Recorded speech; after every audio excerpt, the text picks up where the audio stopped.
ये दुनिया के सबसे बेहतरीन सर्जनों में से एक था। जहां बाकी डॉक्टर ऑपरेशन के दौरान पूरी तरह सीरियस और फोकस्ड रहते थे, वहीं ये आदमी ऑपरेशन करते समय म्यूजिक सुनता और मूड बनने पर उसी धुन पर झूमने भी लगता था। लेकिन उसकी ये लापरवाही सिर्फ दिखावा थी। असल में उसके हाथों में ऐसी काबिलियत थी कि हर ऑपरेशन देखने के लिए बड़ी संख्या में इंटर्न डॉक्टर जमा हो जाते थे। बातों और हंसी मजाक के बीच ही वो ऐसे मुश्किल ऑपरेशन कर देता था जिन्हें दूसरे डॉक्टर करने की कल्पना तक नहीं कर सकते थे।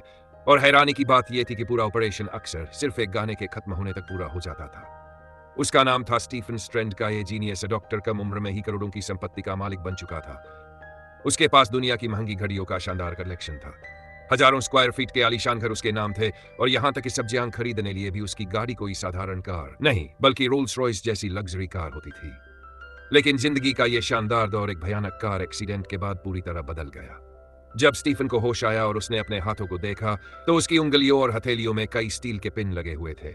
उसे तुरंत एहसास हो गया कि शायद अब वो दोबारा कभी सर्जरी नहीं कर पाएगा। इसके बाद उसने अपनी सारी जमा पूंजी इलाज और हाथों की सर्जरी पर लगा दी।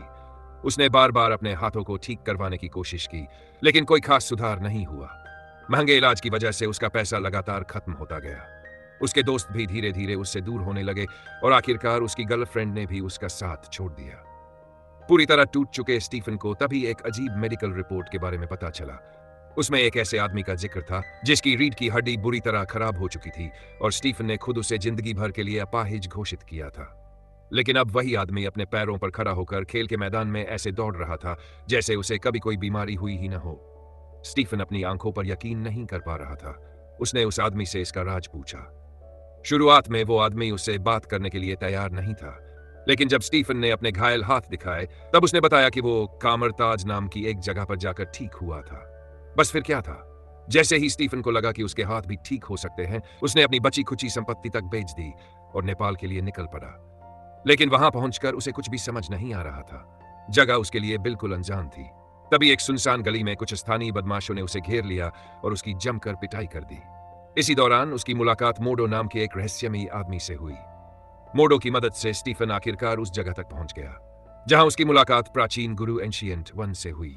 स्टीफन को उम्मीद थी कि यहां उसे कोई ऐसी मेडिकल तकनीक या इलाज मिलेगा जिससे उसके हाथ दोबारा ठीक हो जाएंगे। लेकिन जब उसने अपने हाथ ठीक करने की बात की तो एंशिएंट वन विज्ञान की जगह जादू और दूसरी रहस्यमयी शक्तियों की बातें करने लगी। एक पढ़े लिखे डॉक्टर के लिए यह सब बिल्कुल बकवास था। उसने एंशिएंट वन को डोंगी तक कह दिया और गुस्से में उनसे भिड़ने लगा। लेकिन एंशिएंट वन बिल्कुल शांत रही। अगले ही पल उन्होंने एक ऐसा जादू किया कि स्टीफन की आत्मा उसके शरीर से बाहर निकल गई। स्टीफन ये देखकर बुरी तरह हैरान रह गया। लेकिन जब उसकी आत्मा वापस शरीर में आई तब भी उसने यही सोचा कि शायद चाय में कोई नशीली चीज मिलाई गई थी। जब स्टीफन फिर भी उनकी बात मानने को तैयार नहीं हुआ तो एंशिएंट वन ने दोबारा अपनी शक्ति का इस्तेमाल किया और उसे एक ऐसी रहस्यमयी दुनिया में भेज दिया जहां चारों तरफ अजीब और अविश्वसनीय नजारे थे। वहां जो कुछ स्टीफन ने देखा उसे दुनिया की कोई भी मेडिकल साइंस या सामान्य विज्ञान समझा नहीं सकता था। वापस आने के बाद उसका पूरा घमंड टूट चुका था। अब उसे यकीन हो गया था कि ये शक्तियां वास्तव में मौजूद हैं। उसने एंशिएंट वन से उसे भी ये जादुई शक्तियां सिखाने की विनती की, लेकिन अगले ही पल एंशिएंट वन ने उसे वहां से बाहर निकलवा दिया। असल में एंशिएंट वन उसे सिखाना नहीं चाहती थी, ऐसा नहीं था। वो जानती थी कि स्टीफन में असाधारण प्रतिभा है, लेकिन उसे डर था कि कहीं वो भी एक पुराने शिष्य की तरह गलत रास्ते पर न चला जाए। कुछ दिन पहले ही उनका सबसे प्रिय शिष्य काइश वहां के लाइब्रेरियन की हत्या करके टाइम मैजिक की किताब के 2 पन्ने चुरा ले गया था। उन पन्नों में एक बेहद खतरनाक शक्ति डोरमाम्मू को बुलाने वाला मंत्र दर्ज था। एंशिएंट वन ने मिरर डायमेंशन की मदद से उसे रोकने की पूरी कोशिश की, लेकिन काइश ने कई अनुयायियों की मदद से आखिरकार वहां से भागने में कामयाबी हासिल कर ली। इधर स्टीफन अभी भी बाहर खड़ा होकर इंतजार कर रहा था। उसकी जिद और लगन देखकर एंशिएंट वन का दिल पिघल गया। उन्होंने मोडो से कहा कि उसे अंदर ले जाओ और रहने की जगह दो, लेकिन स्टीफन को बिल्कुल अंदाजा नहीं था कि अपनी पहली ही क्लास में उसकी सारी अकड़ निकलने वाली है।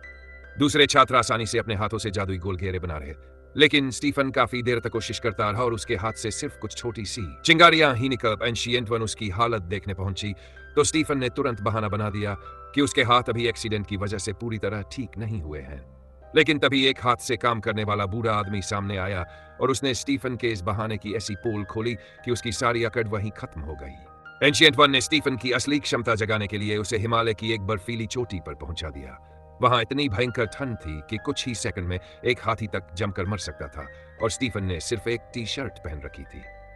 एंशिएंट वन बिना कुछ कहे वहां से वापस जाने लगी। जिंदगी और मौत के बीच फंसे स्टीफन के अंदर अचानक जबरदस्त जीने की इच्छा जाग उठी। उसने आंखें बंद की, पूरी ताकत से ध्यान लगाया और तभी उसके सामने अचानक एक जादुई रोशनी का घेरा बन गया। स्टीफन ने आखिरकार कर दिखाया था। इसके बाद तो ऐसा लगा जैसे उसके अंदर कोई स्विच ऑन हो गया हो। वो जी जादू सीखने लगा। यहां तक कि लाइब्रेरी से किताबें चुपके से निकाल कर पढ़ने लगा। सोते समय भी उसकी आत्मा शरीर से बाहर निकलकर पढ़ाई करती रहती थी। कुछ ही दिनों में उसने लाइब्रेरी की लगभग सारी किताबें पढ़ डाली।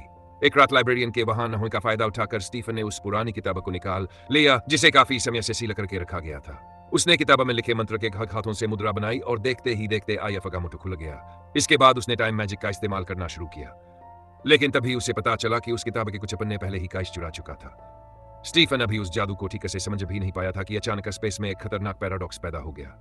स्टीफन उसमें फंसने ही वाला था कि तभी मोर्डो वोग वहां पहुंच गए और उसे बचाकर बाहर निकाल लिया। इसके बाद उन्होंने स्टीफन को इस दुनिया की असली सच्चाई बताई। डार्क डायमेंशन के शक्तिशाली प्राणी डोरमामू को रोकने के लिए पहले महान जादूगर अगामोटो ने 3 रहस्यमयी सैंक्टम बनाए थे। ये तीनों सैंक्टम न्यूयॉर्क, लंदन और हांगकांग में मौजूद थे। एंशिएंट वन की निगरानी में ये तीनों जगह मिलकर डार्क डायमेंशन की ताकत को रोकती थी। लेकिन स्टीफन का कहना साफ था कि वो यहां अपनी दोनों हाथों की समस्या ठीक करवाने आया है। उसे किसी ब्रह्मांडीय युद्ध में कोई दिलचस्पी नहीं थी। तभी अचानक काइश अपने लोगों के साथ लंदन सैंक्टम पर हमला कर देता है और उसे अपने कब्जे में ले लेता है। इसके बाद वह एक शक्तिशाली ऊर्जा हमला करता है जिसकी वजह से स्टीफन सीधे न्यूयॉर्क सैंक्टम में जा गिरता है। काइश भी उसका पीछा करते हुए वहां पहुंच जाता है और न्यूयॉर्क के रक्षक को मार देता है। अब उसका अगला निशाना स्टीफन था। स्टीफन तुरंत अपने हाथों में जादुई हथियार बनाता है और मुकाबला शुरू कर देता है, लेकिन सामने दुश्मनों की संख्या ज्यादा थी। कुछ ही देर में उसे वहां से भागना पड़ा। काइश ने तुरंत स्पेस मैजिक का इस्तेमाल किया।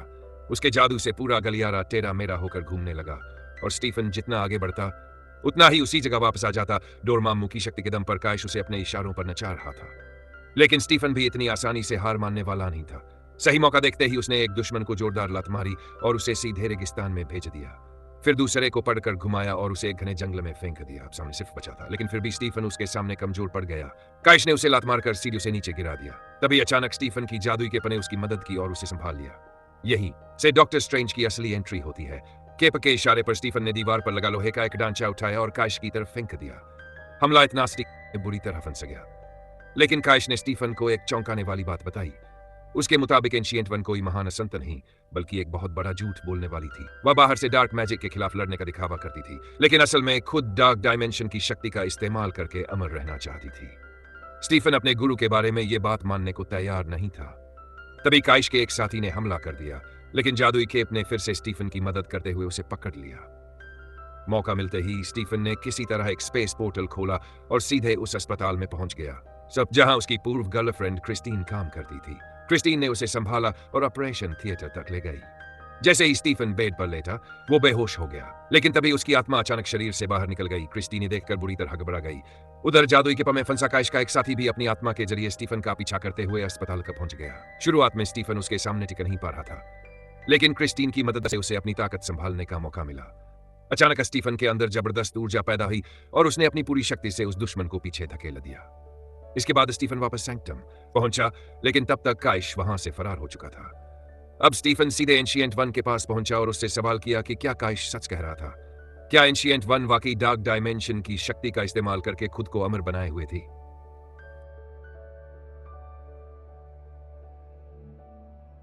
लेकिन एंशिएंट वन ने स्टीफन के सवाल का कोई जवाब नहीं दिया। स्टीफन वहां से जैसे ही जाने लगा तभी काइश अपने अनुयायियों के साथ वापस आ गया। उसने बिना कुछ कहे स्टीफन को मिरर डायमेंशन में धकेल दिया। यहां काइश अपनी मर्जी से दुनिया को बदल सकता था। स्टीफन और मोर्डो तुरंत वहां से निकलने के लिए एक दरवाजा बनाकर बाहर आए, लेकिन बाहर की पूरी सड़क अब बिल्डिंग के टुकड़ों से बनी किसी अजीब भूल भुलैया जैसी हो चुकी थी। काइश उनके पीछे आने ही वाला था कि स्टीफन ने एक हाथ से स्पेस पोर्टल बनाने की कोशिश की। तभी काइश ने स्पेस को घुमा दिया और दोनों बुरी तरह जमीन पर जा गिरे। स्टीफन ने दोबारा कोशिश की, लेकिन तभी काइश ने जोरदार वार किया। उसके जादू से पूरी इमारत समुद्र की लहरों की तरह ऊपर नीचे होने लगी। इतना शक्तिशाली जादू था कि पूरा शहर ही जैसे अपनी जगह से हिल रहा था। स्टीफन और मोर्डो उसके सामने बिल्कुल नहीं टिक पाए और जल्द ही काइश ने उन्हें पकड़कर जमीन पर दबा दिया। तभी आखिरी वक्त पर एंशिएंट वन वहां पहुंच गई। उसने सिर्फ हाथ घुमाया और टूटे हुए स्पेस के टुकड़ों को दोबारा जोड़ दिया। वो धरती की सबसे शक्तिशाली जादूगर थी। उसके लिए एक सेकंड में बेहद जटिल मैजिक सर्कल बना कोई बड़ी बात नहीं थी। एंशिएंट वन ने एक हाथ से जादुई डाल बनाई और अपनी शक्ति से पूरे टूटे हुए स्पेस को फिर से स्थिर कर दिया। लेकिन इतनी बड़ी शक्ति इस्तेमाल करने की वजह से उसके सिर पर डोरमामू के निशान साफ दिखाई देने लगे। मोडो ये देखकर दंग रह गया। अब उसे यकीन हो गया सच में अमर रहने की ये डार्क डायमेंशन की शक्ति का इस्तेमाल करती थी। एंशिएंट वन के पास सफाई देने का समय नहीं था। उसने तुरंत काइश और उसके लोगों से मुकाबला शुरू कर दिया। काइश ने जोरदार हमला किया जिससे जादुई लहरें चारों तरफ फैल गईं। एंशिएंट वन भी पलटवार करते हुए जबरदस्त हमला किया, लेकिन अपनी ताकत से मुकाबला करना मुश्किल देखकर काइश ने चाल चली। उसने अपने कुछ साथियों को एंशिएंट वन के सामने खड़ा कर दिया और खुद पीछे से हमला करने की तैयारी करने लगा, लेकिन एंशिएंट वन ने उन सभी को आसानी से रोक दिया। काइश ने मौका देकर उसे जोरदार लात मारी और एंशिएंट वन मिरर डायमेंशन से बाहर जा गिरी। स्टीफन भी उसके पीछे बाहर आया, लेकिन तब तक बहुत देर हो चुकी थी। एंशिएंट वन बुरी तरह घायल हो चुकी थी। स्टीफन उसे तुरंत अस्पताल लेकर गया। डॉक्टरों ने इलाज शुरू किया, लेकिन कुछ ही देर बाद उसका दिल धड़कना बंद हो गया। इसके बाद एंशिएंट वन की आत्मा स्टीफन के सामने प्रकट हुई। उसने बताया कि वो खुद डार्क मैजिक का इस्तेमाल नहीं करना चाहती थी, लेकिन धरती की रक्षा करने के लिए उसे अपनी जिंदगी बढ़ानी पड़ी। उसके बिना धरती पर मौजूद शक्तियों का संतुलन बिगड़ सकता था, लेकिन अब स्टीफन इस जादुई दुनिया का हिस्सा बन चुका था। इसलिए एंशिएंट वन को भरोसा था कि अब वो अपनी जिम्मेदारी उसे सौंप सकती है। जाने से पहले उसने स्टीफन से कहा कि अगर धरती को हमेशा के लिए सुरक्षित करना है तो उसे डोरमामू को हराना होगा।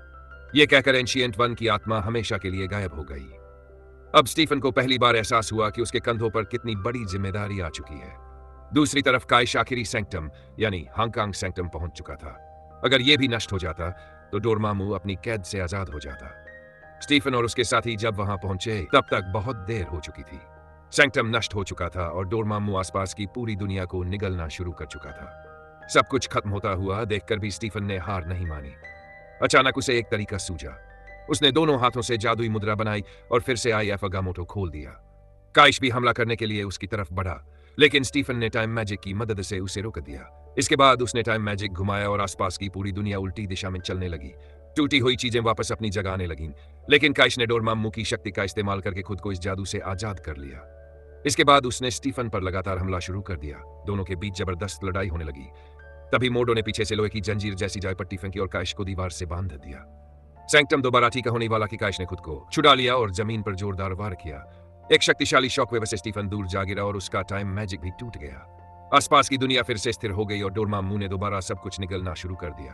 अब स्टीफन ने एक आखिरी फैसला लिया। वो अकेला ही डार्क डायमेंशन में उड़कर पहुंच गया। वहां जाकर उसने डोरमामू से कहा कि वो लड़ने नहीं बल्कि बातचीत करने आया है, लेकिन डोरमामू ने उसकी एक बात नहीं सुनी। उसने तुरंत स्टीफन पर हमला कर दिया और कुछ ही पलों में उसे खत्म कर दिया। लेकिन अगले ही सेकंड समय पीछे घूम गया और स्टीफन फिर से जिंदा हो गया। सबसे हैरान करने वाली बात यह थी कि वो बिल्कुल वही बातें दोबारा बोल रहा था। डोरमामू ने फिर उसे खत्म कर दिया, लेकिन कुछ ही सेकंड बाद स्टीफन फिर जिंदा हो गया।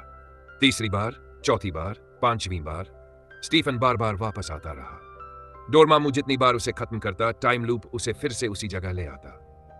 आखिरकार डोरमामू समझ गया कि वो एक ऐसे टाइम लूप में फंस चुका है जिससे बाहर निकलना उसके लिए भी आसान नहीं था। आखिरकार उसके पास स्टीफन की शर्त मानने के अलावा कोई रास्ता नहीं बचा। डोरमामू ने वादा किया कि वो अपने अनुयायियों के साथ हमेशा के लिए धरती छोड़ देगा। इसके बाद स्टीफन ने टाइम मैजिक की मदद से टूटे हुए सैंक्टम को दोबारा ठीक कर दिया। फिल्म के आखिर में स्टीफन ने आईएफ अगामोटो को उसकी जगह वापस कर दिया और अब एंशिएंट वन की जगह स्टीफन स्ट्रेंज धरती का नया सोर्सरर सुप्रीम बन चुका था।